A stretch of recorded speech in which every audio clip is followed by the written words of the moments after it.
What is going on, people? We apologize for the delay. Having some problems here with Google Plus and YouTube at the same time, but we're going to work through this and hopefully, guys, put out a show that you guys, can learn something from. At the same time, feel free to comment at any time during this. The comments are kind of goofy, so we're trying to understand where they're coming from. We can't comment on a lot of the stuff through the typical ways through YouTube, but enough of that craziness.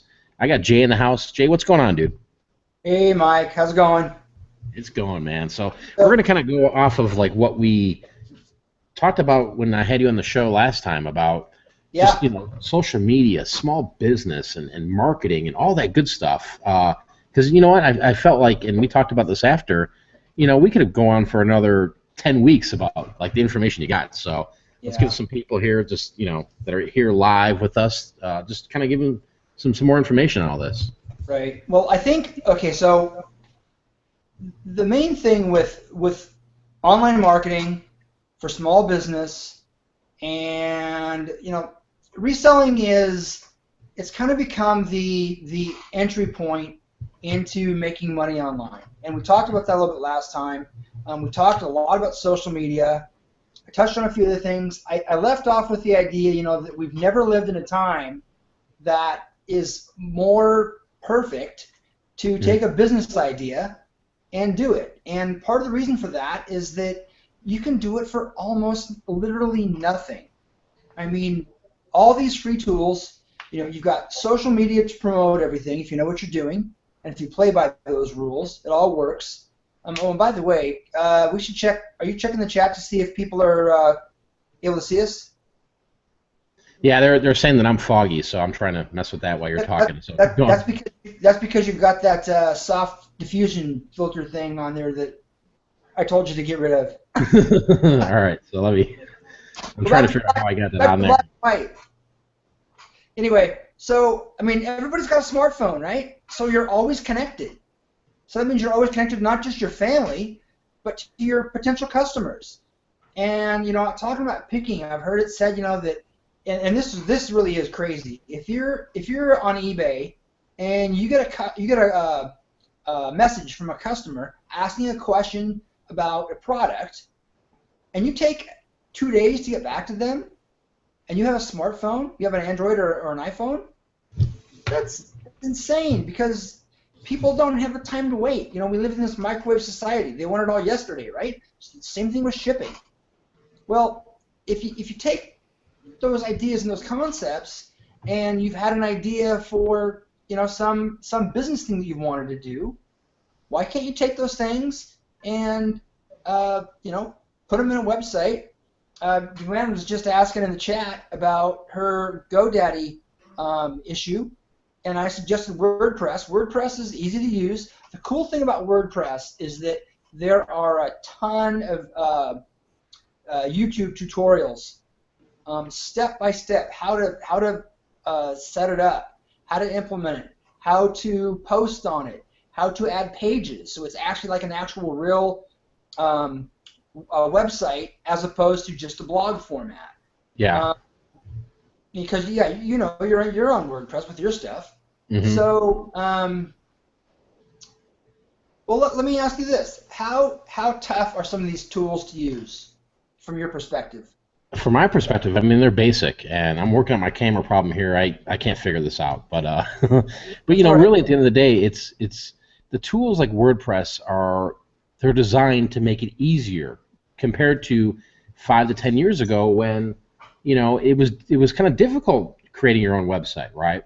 We've moved so much further from that point in time to where now with for example, WordPress or even GoDaddy, they provide you all the templates, right? You can choose all the templates, and there's a lot of add-ons. That's why I like WordPress, because you can create a lot of different add-ons, a lot of stuff that's free to go and create a standard website, right? Right. I mean, obviously, if you're using the website for just blogging or documenting something, it's the best tool there is WordPress, right? Yeah, it's pretty much the industry standard. Yeah, and then that's the thing where like WordPress is the industry standard now, and it's like it's so easy to use now. That's the crazy part, right? Is that you can go literally sign up, buy a domain name, add a WordPress to the whole freaking website, the back end, Right. and it's up and live in an hour. A lot of times it's 10 minutes. Right. And that's the crazy part, really, where, and then a lot of the work is, making sure your domains like Google and Yahoo and all that stuff are seeing your domain, and then you're getting keywords, and just providing content out there. That's what it's about. And using the social media platforms that are out there to promote your website, to get people to see it, right? Right. That's the key. Right. Well, it's funny. It's I just had 15 minutes before we started this, I had a notification on my phone, WordPress, that somebody liked my repost of my eBay post that I did, and that's actually a repost, which is something I posted, I don't know, like a year ago. And I thought, well, I'll go back through and look at some of these older posts and some of the stuff I'm doing now that's relevant. I'll kind of just throw them back out there, rehash them, right? And so I got a notification that somebody clicked like on that post. So I put a new post on there tonight that we were going to be live doing this, and you never know, that person could go on and see that. The new post, and then look at this with the link in it because of that. So, and like we were talking about the other day with social, you have to engage. You have to engage when you're doing online commerce. You also have to engage people. So what's the old thing? What's the old adage? They buy from people that they like, right? Yeah. Well, if they buy from people that they like, and you're not engaging in a friendly manner online, what are the odds that they're going to buy from you? They're not. They're going to go buy it from somebody that's more involved, that's more engaged, that's more easy to deal with, and friendly. And that's really a good point, because it's like, for me, if I'm out going to the flea markets or a thrift store or wherever I'm at, doesn't matter. But let's just take it for this example here, flea market atmosphere. You're at the flea market and you go across this booth and you're like, you see something that's interesting to you. But if the person's not communicating with you, or they're just like, whatever, I have a tendency to be like, you know what, all right, I'm either going to get this super cheap or I'm moving on. And that's just me personally, because, I understand how it is running a flea market and selling at a flea market, where, I'm sitting there and I always engage, I always ask probably too many questions. What are you looking for? What's going on? Oh, have you seen this?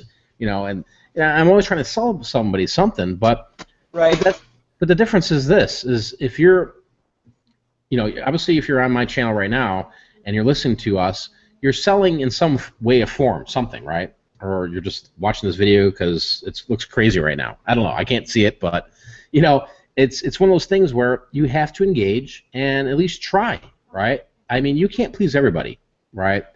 But engaging is the biggest thing now with social media, online selling, right? I mean, let me tell you guys a quick story right now, like my experience with like Etsy, right? And Etsy is a great platform without a doubt for selling, but it's also not as big as eBay. So what do you have to do to get business, right?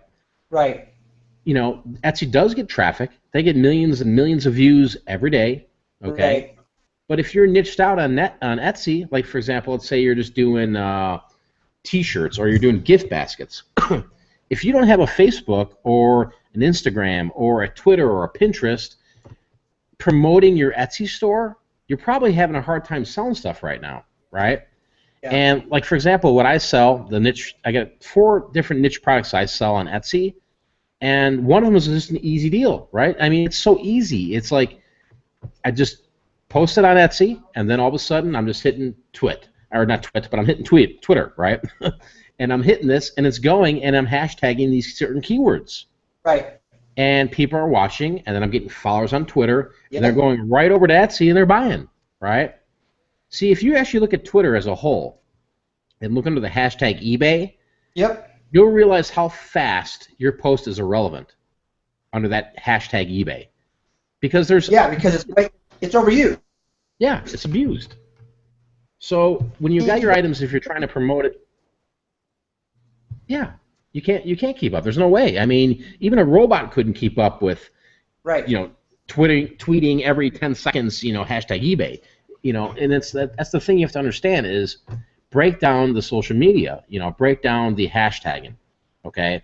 Right. Yeah, people are searching hashtag eBay, but you know what? It's crowded. It's crowded. Yeah. So if you're selling, yeah, go ahead, dude. Now there's a lot of noise, and here's what I'm playing with recently, and I mentioned last time about Instagram, and I just found out yesterday that Instagram is up to 200 million monthly active followers, users rather. That's a large audience, and there's hashtags, and that's a picture visual based platform, and if you can use photos with hashtags, and you can use 30 hashtags per photo on Instagram, it's a huge marketing powerhouse. But only if you use it right. If you're always just, buy my blah blah blah, nobody cares. But if you hashtag relevant terms that people are searching for, you're solving their problem. I agree. And, the biggest misconception of reselling, when people say, well, eBay is slow or Amazon's slow, right? You know what? I'm not a believer in things are slow, and then the reason I say this is this, okay, is some of the products I get are long tail, right, where I can market it to death and say this is great, this is that, and you know what? I'm waiting for that one buyer, and it might take a year down the road to get to him, right? Right. But the thing is this, right? If you've got something of a product, let's say it's a video game, right? And it's a vintage, NES Mario Brothers 1, 2, and 3. First off, you can do a lot of different things with this type of product, right? You can throw on eBay, right, and take eBay and see what happens. You can send it an FBA to Amazon. You can go to a local Facebook group and say for sale, $30 for this game, and I guarantee somebody will bite on it. You can go to Craigslist, but if you do Instagram, for example, right, and like you were saying, Jay, with Instagram, if you're hashtagging certain words, there are buyers every day, every second that are online. And as if you haven't noticed yet, when you walk outside your house, you see when people are driving their cars, they're constantly on their damn phone. They're killing people out there, right? Yeah. Because that's the thing is that they're not looking at billboards on the freeway because they're not even watching the road. Yeah, and it's getting.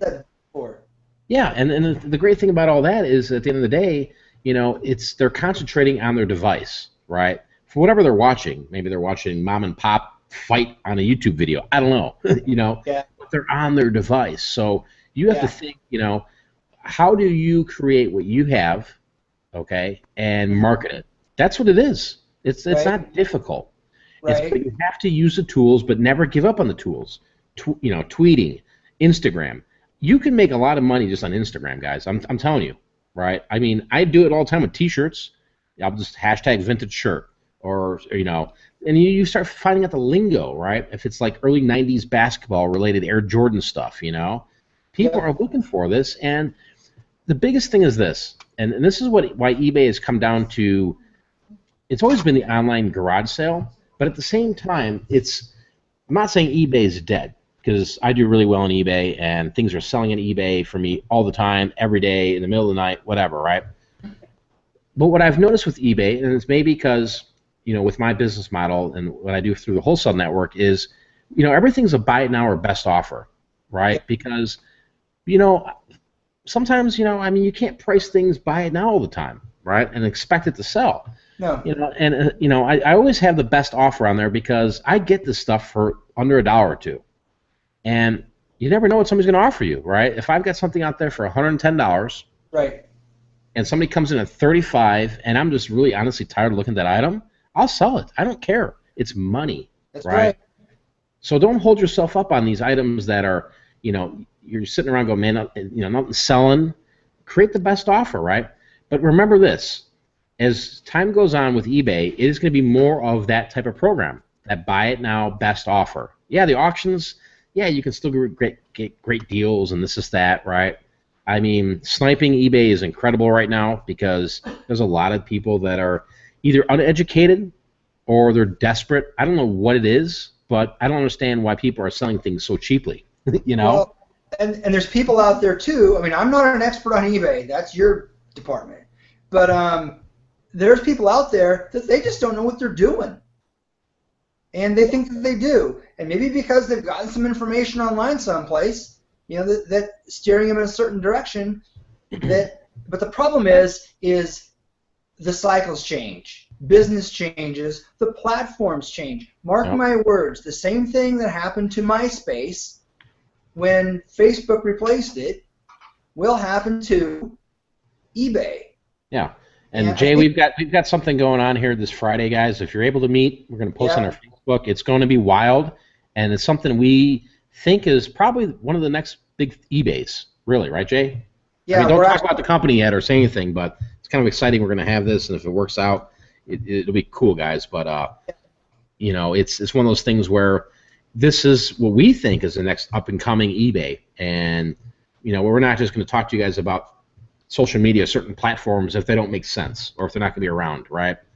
Right. So, and so along those same lines, who's to say that, like I said, I did some research and found there's nothing in Facebook's terms of service that keeps somebody from selling directly on Facebook. So you can create your own little page and do nothing but list items on Facebook.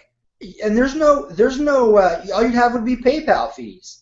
Because you could do a couple of pictures, very, very brief description. Have your PayPal address on your page, and then what you want for it, and then they can, you just tell them to PayPal you, the $25 for the item, and it's free shipping, and you'll get it out to them, kind of a thing. But and then you use all the other social platforms to drive that. But really, the main thing is with the main thing. There you go. The main thing is with the social stuff, it's the mobile that's driving social, and mobile is the next big thing with driving e-commerce. eBay is really getting hot and heavy with getting their mobile app done because they know that they have to, because people are out doing whatever they're doing, and somebody might be at a party, a dinner party or something, and some gal's got a new pair of shoes on, and all of her friends are like, "Oh, those are really cute. Where'd you find those at?" And she's like, "Oh, well, I got them such and such." So what do? They whip out their phone, they go to the website of the store that she got her shoes from, they find the same shoes, they find the color they like, their size, click, order, done, and they'll be shipped to their house in 3 days, whatever. So they don't want to write it down and then go home and get on their computer and do it that way. They want to just do it while they're in the mood. And what's better than impulse buys? Yeah. The impulse buy is the best buy you can have because it's now. Mm-hmm. Yeah, and you want now. That's the whole point, in order to survive in any business, you need now. You need now, you need tomorrow, and you need down the road, right?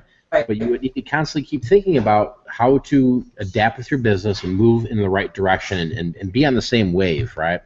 That's the most important thing. Yep. And understand when certain things are dead or, like say, for example, Amazon. Amazon's not dead by any means, but if you're selling books or if you're selling media or toys and you start to realize, hey, wait a minute, God, the past 30 days nothing's happening, you have to ask yourself, why is this happening?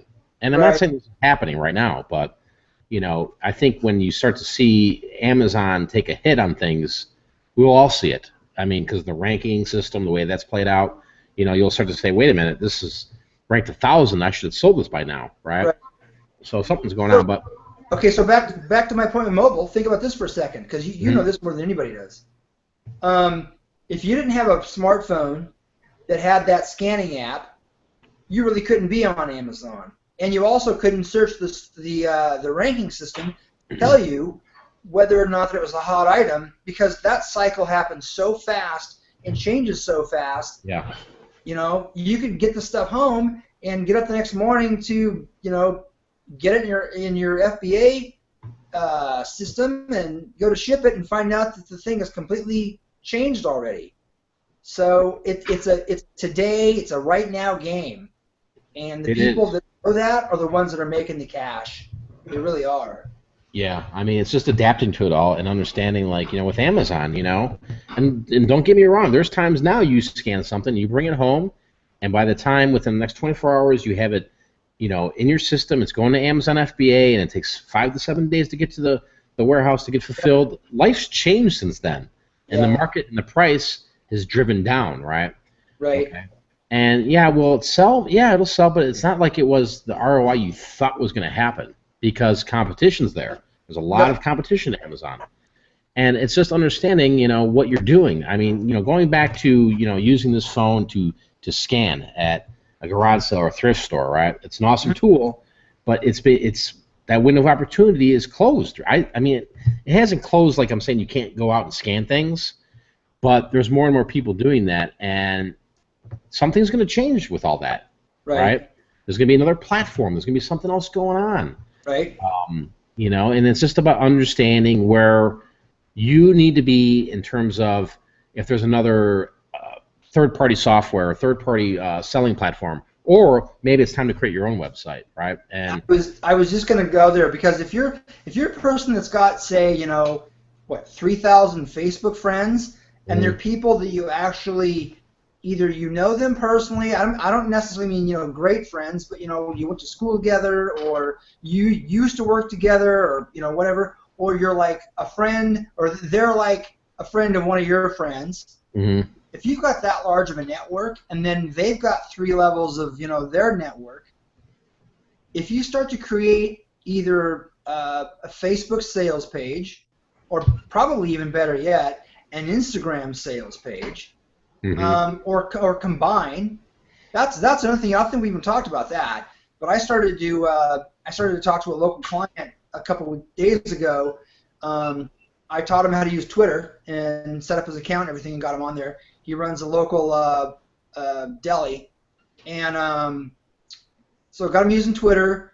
And then I went back just a couple of days ago, and we talked about setting up an Instagram account and using Instagram to actually shoot the photos and hashtag them and everything. So they go to Instagram. Hang on a second. Hey, buddy. Yeah, going back to that. I'll be right back. Yeah, going back to just guys really just understanding. I see you guys commenting and stuff like that, and Andrew kind of put on the head. YouTube, eBay, Amazon, all of these platforms they're platforms that somebody else created, and at any given time it could be taken away from you, right? And there's all different types of circumstances. I believe, and that's why I've created other ways to sell, where really nobody can tell me. Nobody can slap my hand if I'm doing something wrong, okay? Not like I'm selling bootleg stuff or whatever.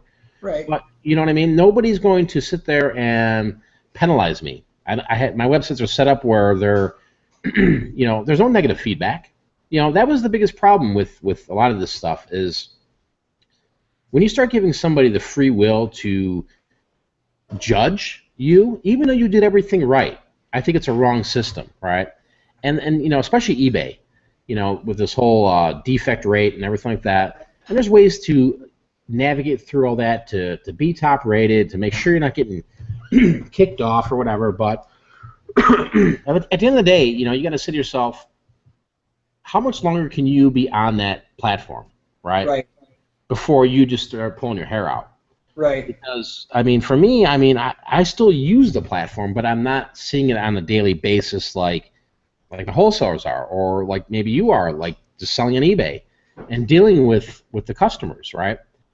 It's about building a system where use eBay for what it's good for right now, and it's kind of what we're talking about is marketing, social media. You can market your customers. Yeah, eBay doesn't like that. eBay does not like that. Yeah. And if eBay has a problem with what I'm saying, they can contact me and do whatever. But I'm telling you, I'm not the only one who has taken their business which they created on eBay to another platform, right?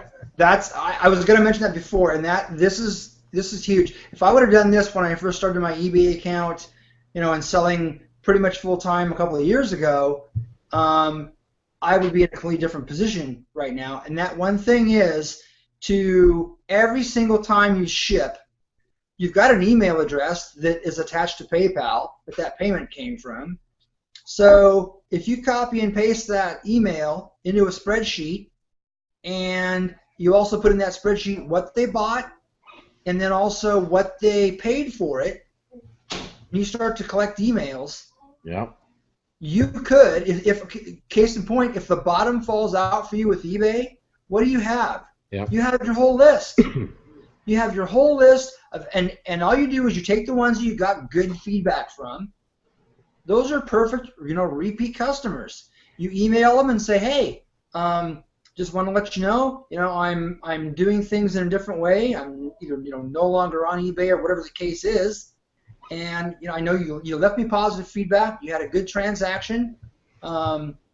Is there anything that you're looking? Do a form letter. Is there anything that you're looking for? And I can be your personal shopper. Who's to say you can't create your own business if you pick your 50 best eBay customers, and say you're doing the clothing gig or whatever, and you've noticed you've got some repeat customers. Who's to say you can't turn that into a personal shopper business?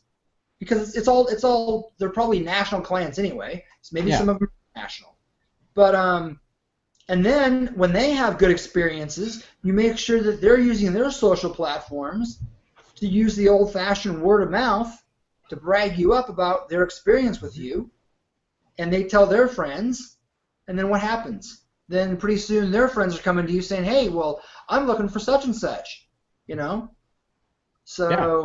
I mean, it all goes down to this. I mean, I know somebody that, sorry, the humidity out here, but I know somebody that, took a business model of eBay, kind of selling the same thing I did, vintage clothing and hats and, all that garb type stuff, right? Right. And then literally just shut his eBay store down. He was tired of paying the fees. Yep. And I mean, he wasn't somebody selling 500 items, he was selling 5, 6, 8, 10, 20,000 different items, right? And these items were all over $20. Wow. So yeah, he was getting good sales throughout the months and this is that, but he was like, you know what, man, $1,000, $1,000 a month in fees. Right. You start to look at that, and there's a big misconception with a lot of people online and that I see, and a lot of the new people, they say, well, I can't wait to get up to like 800 items on my eBay store. Okay, well, when you get if you want 800 items on your eBay store, you'll get there pretty damn fast. I mean, first off, right? I mean, it's not that difficult, but it's getting to that platform, it's getting to that level. I'm doing 800 now. I'm at 800. Well, when you get to 800 and then you're selling more, obviously, because you got more items out there, you start to get hit with more fees. And when you look at those fees at the end of the month and say to yourself, what could I do with that money if I didn't have eBay? Sure. But at the same time, you're thanking eBay, going, hey, I made some good money. That's why my fees are so high. Because it's the cost of doing business. If you were a mom and pop brick and mortar, you'd have rent. Exactly. So it's kind of the rent. But going back to the understanding of this, where my buddy went and said, you know what, I'm going to take this money and I'm going to go create my own website. By still utilizing his eBay, he just cut it down, put all his new product on the new website. When people buy, he would just send them a little thing in the mail, hey, go check me out on this website. And then he started using social media. He was using Instagram. Mm-hmm. And right now, this guy, if I told you he created a storefront, right? Yep. Created his own website, and he doesn't do any marketing other than Instagram. And he gets lines of people to come into his place every day, right? And it was just word of mouth. After a while, the people were like, hey, where do I go find this? I'm looking for a vintage Raiders starter jacket. You know what? If you're in that area, you know where he's at, Right. But he just didn't, say, hey, I'm going to do this Instagram for a month and see what happens. He just said, I'm going for it. I'm doing this every day. And then it pops, and a lot of times you don't even know when it pops, like when you're doing it right, because, you start to get influx. People are following you. People are asking questions. Hey, how much is this? How much is that? Right. And then really after 4 or 5 months of that, you're like, I'm doing pretty damn well. I'm making really good money at this, and I don't need eBay. Yeah. And it's just understanding that, guys, that there's a lot of other stuff beyond the basics of reselling or just business in general. This is what this is about. It's just Business, Business, right? small business is small business, and that's the thing. If people are out there and they've had an idea of some business that they wanted to do, what do your friends tell you that you're really good at? Yeah.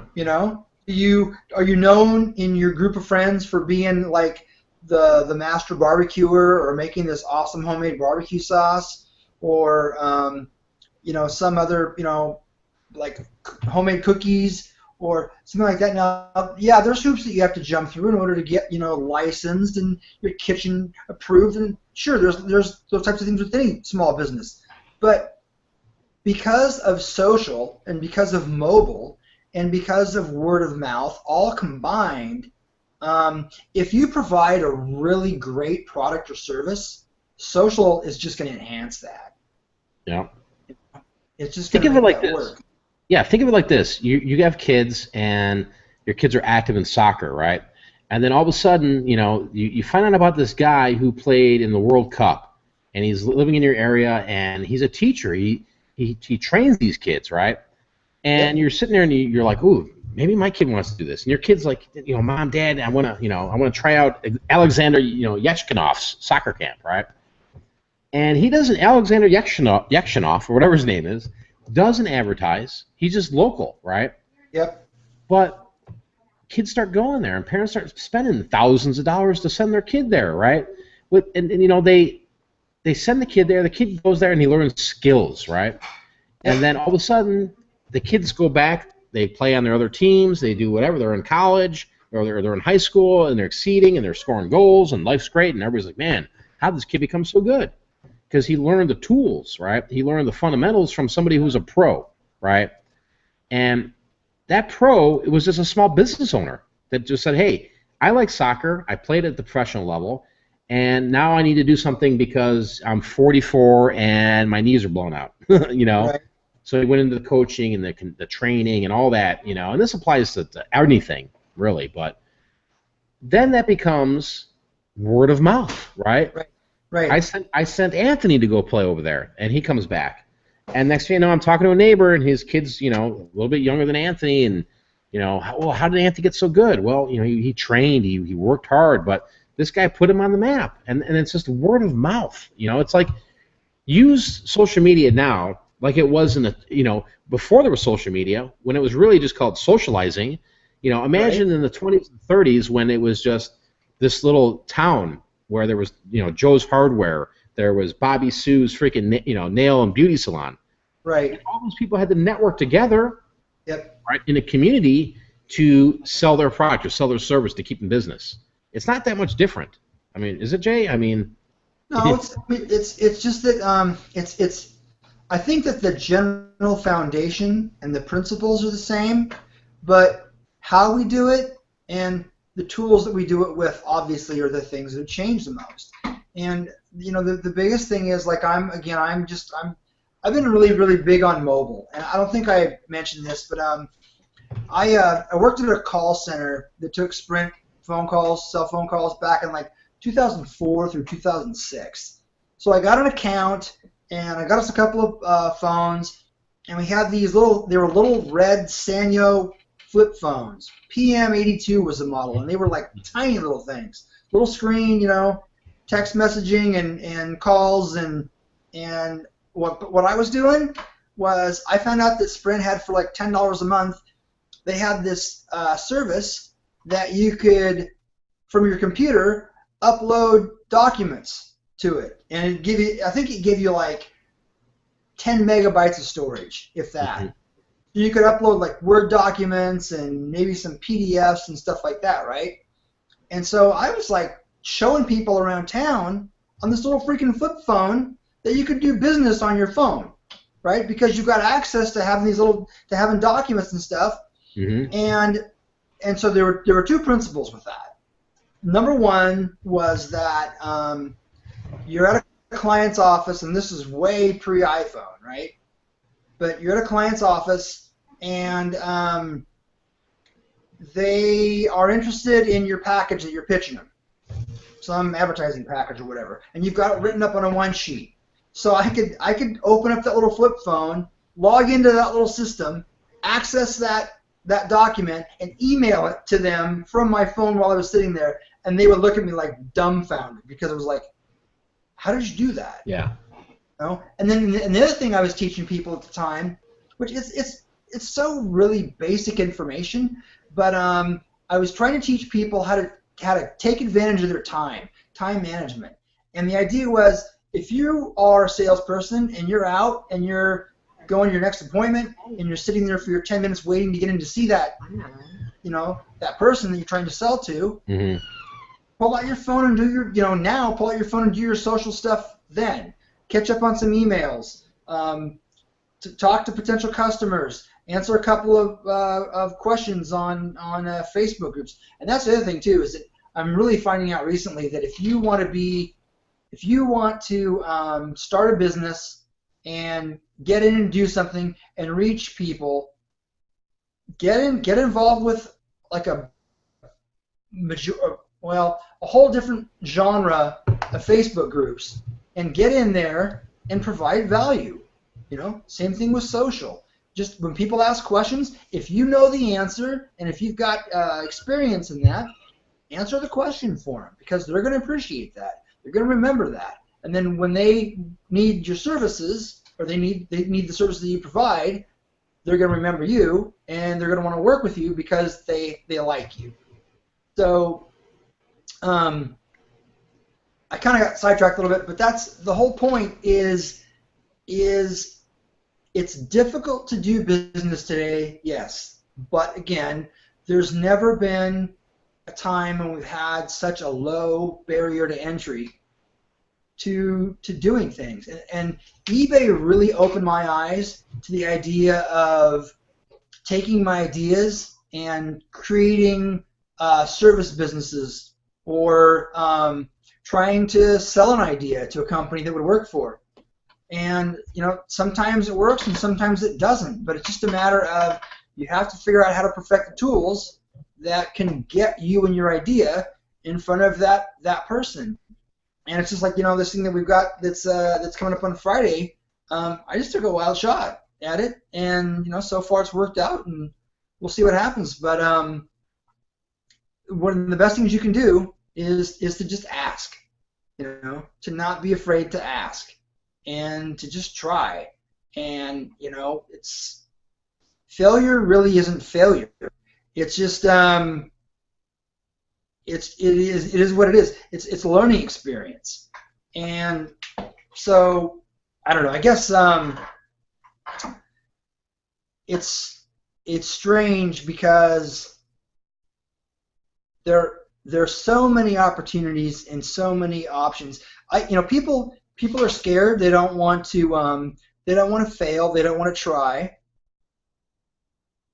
But